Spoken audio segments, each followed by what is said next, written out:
Allez. Alors, comme convenu, on va faire une séance par jour. Et il faut que j'aille voir son commentaire. Je ne le retrouverai jamais. Hop, oui. Ah bah si, là. Bonjour, merci pour ton point de vue. Selon toi, avons-nous signé des contrats avec des forces occultes avant notre venue sur Terre? Merci pour ta réponse. On va regarder ce qu'ils disent. Parce que si on me demande selon moi, ça n'a pas de valeur. Si on me demande selon moi, c'est au raisonnement. Si je regarde dans mon raisonnement, bah, c'est des choses, comment je peux savoir moi ça? C'est des choses qu'il faut que j'ai lu quelque part un jour et que j'en ai fait de la réflexion pour faire genre j'ai mon individualité, pour faire genre que je pense par moi-même. Mais ça vient forcément de quelqu'un qui l'a dit, donc je fais de la réflexion dessus. Et puis j'aime me faire passer pour un spécialiste parce que c'est ce que font plein de mecs maintenant là sur des hommes, des femmes. Ils ont entendu un truc, ils ont fait 2-3 réflexions, ils ont laissé l'astral leur envoyer des impressions dans la tête comme quoi, tu sais, ça avait de la gueule de parler comme si t'étais un peu un spécialiste, comme si c'est toi qui avais inventé l'information là. Parce que TikTok c'est tellement un fourre-tout, c'est un four à merde, c'est-à-dire que n'importe qui va baratiner des conneries, mais alors même si c'est une vibration extrêmement basse, tu vas trouver des gens qui vont te suivre sur TikTok. Donc c'est la porte ouverte au premier con qui, dès qu'il va parler, va avoir une audience. Peu importe. Donc on va regarder ce qu'ils disent. Ils disent c'est dommage qu'il n'y ait pas plus dans la question, que la question soit pas plus étalée, que la personne n'a pas plus mis des mots sur ce qui la pousse à poser cette question. Donc donner une question plus vaste. Parce que je suis obligé de regarder moi-même ce qui se cache derrière la question. En tout cas la forme d'énergie derrière la question. Je suis obligé de la regarder parce qu'il y a il y a plusieurs raisons de poser cette question. Il y a plusieurs choses qui se cachent derrière chaque question. Donc, plus la question est brève, plus je dois batailler pour que les mots soient plus justes. Parce que là, je sais que par rapport à ce que j'ai dit, la personne pourrait se dire c'est bien comme réponse, mais c'est pas exactement là où je voulais en venir. Voilà. Et je suis obligé de me casser la tête je suis obligé de faire une lecture plus profonde. Il me dit, c'est ça qui casse les couilles avec ce contact. Il me dit parle, et pendant que tu seras en train de parler, là, dans 10 minutes, 15 minutes, 30 minutes, en plein milieu de la phrase, tu vas dire voilà, finalement, c'est ça qu'il voulait dire dans la question. Et ça, vous verrez que ça va être ça. Donc, il parle, mais quand il me dit parle, c'est pas comme si j'avais mon exposé, là, de scientifique tout fait où j'avais révisé la veille, que j'avais mon PowerPoint avec tout ce que je vais dire point par point. Dire que ces mecs sont payés pour faire ce travail. Ils se font applaudir pour faire ce travail. Alors qu'ils ont juste à suivre des PowerPoint. Bon, parce que la question est vaste. Il y a des contrats au niveau de l'âme, par exemple, il y a des contrats simples qui font que, par exemple, si la personne a été pauvre, a vécu beaucoup la pauvreté et a souffert de la pauvreté, son âme, son émotionnalité, donc sa conscience qui n'est pas encore intelligente, qui n'est pas encore supramentale, qui n'a pas encore intégré le processus de volonté. Donc il y a encore un petit peu, c'est une conscience qui est encore, je veux dire, sous influence d'énergie animale, c'est-à-dire j'ai mal, je veux pas avoir mal. C'est la logique pure de l'émotion en fait, de l'instinct. Donc une conscience qui est comme ça va aller foutre des contrats au niveau de l'âme, au niveau des événements dans la vie qu'il va avoir dans le futur. Donc s'il a été pauvre, qu'il a souffert de la pauvreté, il va développer une sorte de contrat, il va se jurer, entre guillemets, que dans une autre vie, il y aura la contrepartie. Dans une autre vie, il va réussir à vivre d'une certaine aisance financière pour contrebalancer le karma. Parce que tu as fait une expérience, tu as accumulé des énergies qui ont une certaine valeur, et que l'équilibre émotionnel fonctionne en fonction de la polarité, donc il va vivre un débalancement. Une fois qu'il a plus sa mémoire de la pauvreté, il va vivre le débalancement de vivre une certaine aisance financière, dans une certaine richesse. En tout cas, il va en vivre la contrepartie. Ça, c'est une forme de contrat, mais au niveau de l'âme. Et c'est des contrats de cons. Pas qu'ils sont cons dans le sens qu'ils servent à rien, parce qu'il faut que... C'est-à-dire, nous, on est là pour la conscience, on est là pour la fusion. On est là pour intégrer l'esprit à la matière. Pour fusionner le concept avec ce qui n'est pas concept. Ce qui donne quelque chose qui est, voilà, qui est concept, mais qui n'est pas concept. Bref, ça donne quelque chose qui est rare, qui est extrêmement puissant dans le cosmos. Bref. Mais il faut bien qu'il y ait dans la vie, autrement dit dans le jeu vidéo, il faut bien qu'il y ait des trucs à faire intéressants dans le jeu vidéo, il faut bien qu'il y ait un équilibre, il faut bien qu'il y ait des quêtes, il faut bien que tu puisses aller à gauche, à droite, il faut bien que ce soit diversifié, les expériences. Donc l'âme, c'est son rôle, le rôle de ces fameuses forces-là qui soutiennent, qui sous-tendent l'âme, puis la mémoire, puis la matière. C'est qu'effectivement, il y a des forces qui organisent les événements, dont le rôle, le but et l'évolution, c'est de rendre les événements comme des architectes qui créent ce que va traverser certains individus. Bon, il y a des programmes un peu collectifs. Imagine que tu es un programmeur dans un jeu, puis il s'imagine ce que le joueur pourrait vivre dans cette partie du jeu. Qu'est-ce qu'il va rencontrer, qu'est-ce qui va se passer. Voilà. Les trucs palpitants, les trucs, voilà.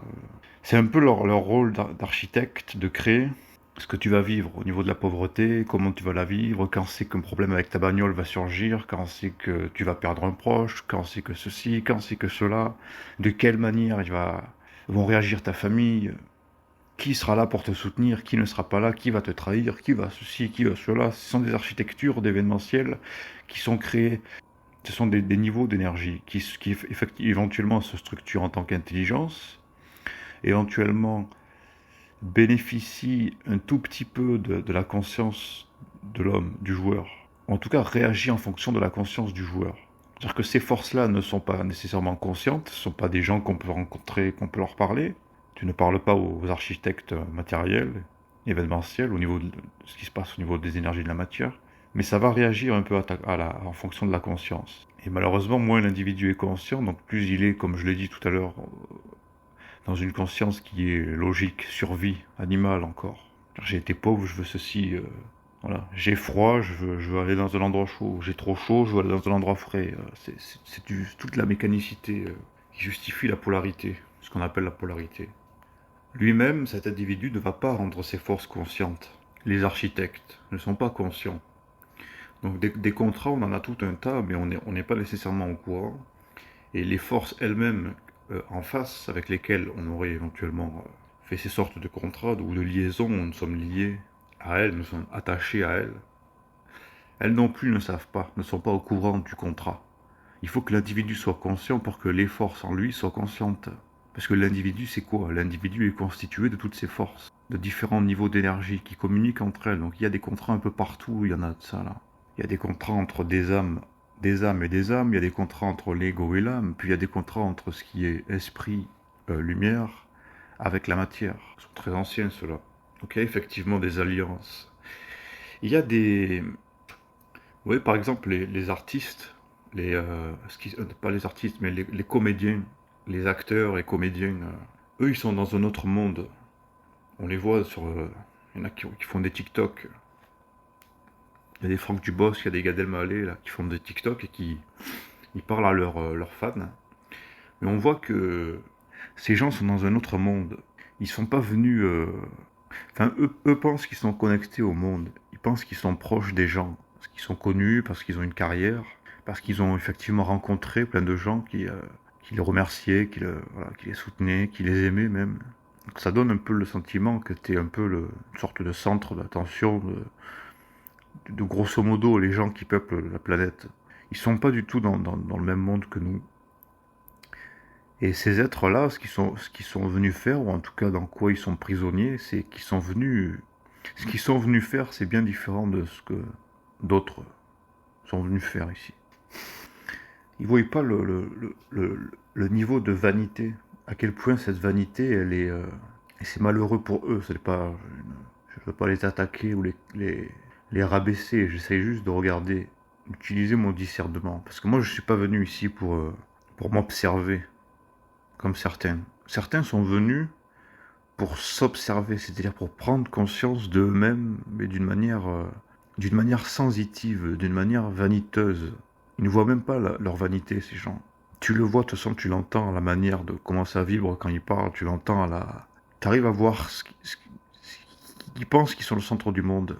malheureusement. Il n'y a pas de vivacité d'esprit, il n'y a presque pas de réel. Ce sont des sortes d'êtres, d'entités qui sont venus s'observer, prendre conscience d'eux-mêmes, mais au niveau de la sensibilité, de l'être-té, de la beauté, de la... Tandis que d'autres sont venus un peu pour la même raison, de prendre conscience de quelque chose, mais pas prendre conscience de sa petite personne. Il y en a qui sont venus développer un discernement, il y en a qui sont venus faire état de l'ampleur du conflit qu'il y a eu entre lumière et matière. Parce que même si ça nous a été raconté, même si tout ce qui a été dit, c'est effectivement, bien que ça soit allégorique, c'est effectivement le cas, mais ça n'a pas été dit par un être suffisamment ou parfaitement conscient. Ça a été dit par canalisation. Tout ça là, tout ce qui est Lucifer, tout ce qu'on connaît déjà, où on n'a rien à apprendre en tant qu'information, en tout cas tout est su. Tout est su parce que ça a été canalisé en tant qu'information, mais tout n'a pas été observé intimement, observé profondément avec un œil réel et conscient. Tout n'a pas nécessairement été vécu d'une manière consciente et absolue. Donc il y en a qui sont venus faire état de ça. Donc on est bien loin de Gad Elmaleh qui essaye de faire en sorte que les gens lui renvoient sa beauté, là, le fait de vouloir avoir conscience de lui-même, de sa personnalité, etc. Puis d'autres qui sont venus faire quelque chose de... Presque on serait même pas de la même race. Faire attention avec avec ce qu'on entend par race, parce que ça... On va pas recréer les mêmes erreurs que par le passé.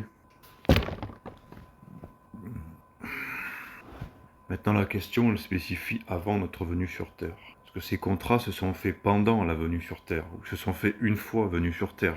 Les contrats dont nous avons parlé jusque maintenant, mais si la question... Je suis obligé de sonder comme ça, de détailler la question. Si elle aurait été plus précise, ça aurait été peut-être plus simple, mais... Si c'est précisé avant notre venue sur Terre, est-ce que la personne veut savoir encore plus loin, encore avant, veut savoir si est-ce qu'on est quelqu'un d'éventuellement conscient avant même d'entrer en contact avec ses forces. Donc est-ce qu'en étant parfaitement lumière, on est quelqu'un? Peut-être que c'est ça la question. Peut-être même que la personne n'en a pas la moindre idée de la question qu'elle voulait poser dans le fond, parce que c'est toujours occulte. Autant que moi, dans la réponse, c'est occulte, c'est aussi dans la question. On croit qu'on pose cette question, mais en fait, on se rend compte que c'est cette forme-là. C'est ça qu'on voulait poser en vrai. Est-ce qu'on est quelqu'un avant?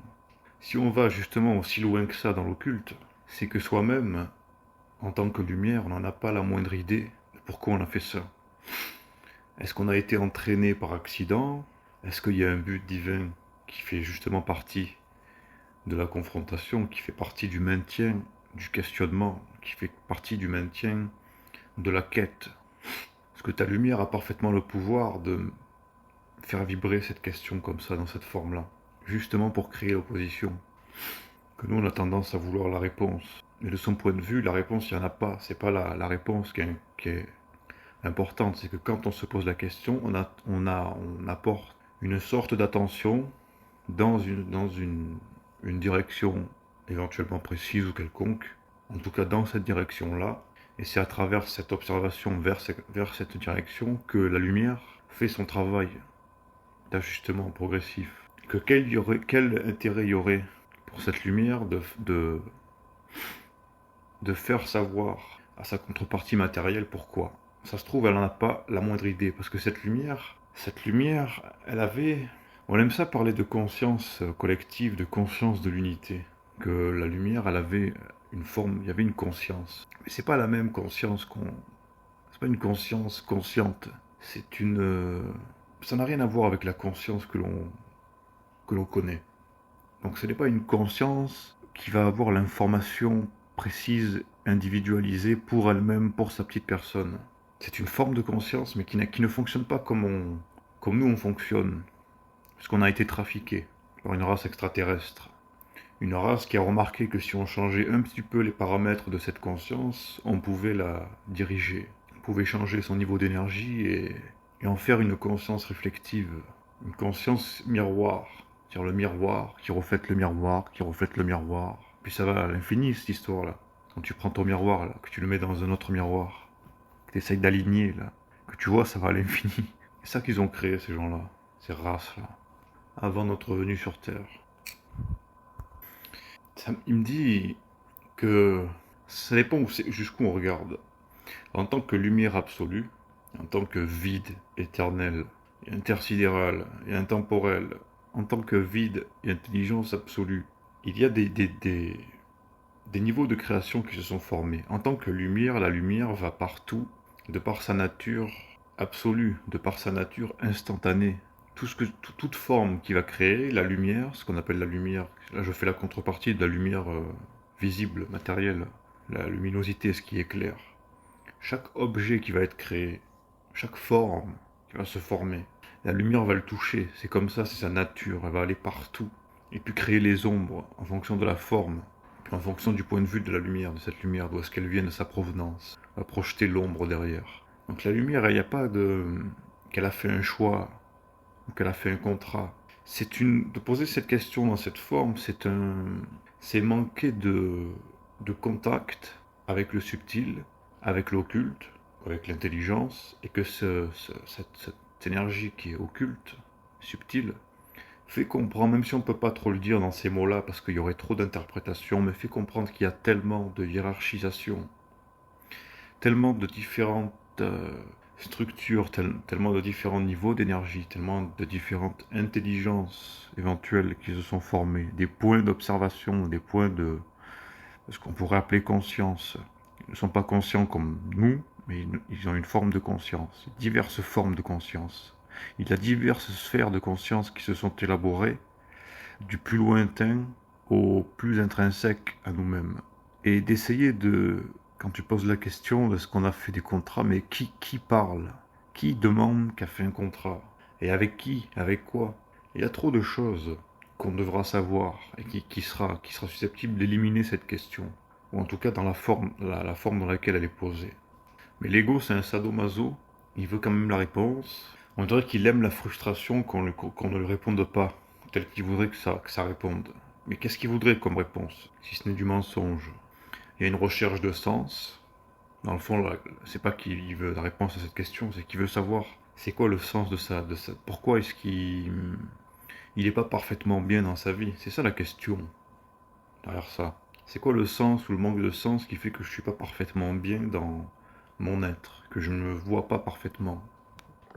Et comment on peut vouloir se voir parfaitement avec tout ce que je viens de dire, sachant qu'on est constitué d'une quantité colossale de centres psychiques, de centres mentaux, de centres supramental, de centres, tout ce bordel, toutes ces connexions, ces croisements, parce qu'on est fait aussi de croisements. Quand tu parles de contrat signé, il faut imaginer ces fameux croisements-là. Il faut imaginer qu'il y a comme des sortes de ligaments, là, des fils qui partent, fils d'Ariane. Puis chaque croisement, ça crée éventuellement ce qu'on appelle des contrats. Des contrats, on n'en a pas 2 ou 3, on en a des milliards peut-être. Et une petite conscience égoïque ne pourra jamais avoir de réponse satisfaisante. C'est impossible. Il faut une conscience supramentale. Il faut des réponses vastes, intelligentes, mais pour ça il faut avoir les corps, il faut avoir développé les corps pour les soutenir, ces réponses extrêmement vastes. Parce que ça serait trop compliqué, beaucoup trop compliqué. Il y en a eu partout des croisements, il y en a des milliards des croisements, pour constituer ce qui serait éventuellement tangible et logique. On s'imagine pas le perfectionnement de ce que c'est que la conscience tangible et logique que l'on connaît, la conscience comme ça, qui est tangible et logique. Et on dirait qu'on se plaint de ne pas avoir plus, alors qu'elle est le résultat d'une élaboration qui est mais absolument colossale. Colossale. On est la sublimation de tout un tas de connexions, de croisements, de contrats, pour donner finalement un résultat final, sublimé, parfait. Et on dirait que l'ego veut toujours plus. Je comprends qu'il n'y a pas comme si j'étais un sage qui ne souffrait de rien, mais bon. Moi, je réponds à ça parce que la réponse, il n'y en a pas, mais en tout cas, je peux transmettre une énergie à travers la réponse, et celle-ci a pour but de au moins satisfaire pendant un temps. Qu'on ne s'imagine pas que ce qu'on est, même si on est victime de conscience occulte, on est victime de se poser des questions sans avoir de réponse, mais que ce qu'on est, c'est le résultat de choses, de difficultés, de choses qui nous dépassent totalement. Et on ne s'imagine pas la beauté, la puissance de l'intelligence et de tout ce qui a permis à ce qu'on en arrive là en tant que conscience, on va dire réelle, ou en tout cas du tangible, du logique. Donc ça c'est une forme de réponse. Je fais comme je peux, parce que la question est très courte. Mais il faut, quand certains posent des questions, il faut que la question soit plus détaillée. Il faut que la personne livre un peu de son énergie, pas forcément en posant des questions, une question spécifique, mais d'essayer d'étaler un peu l'énergie à travers les mots, quand quelqu'un veut discuter de quelque chose. Sinon, je suis obligé d'en arriver à tout ce déballement là, et ce manque de précision surtout. Bref.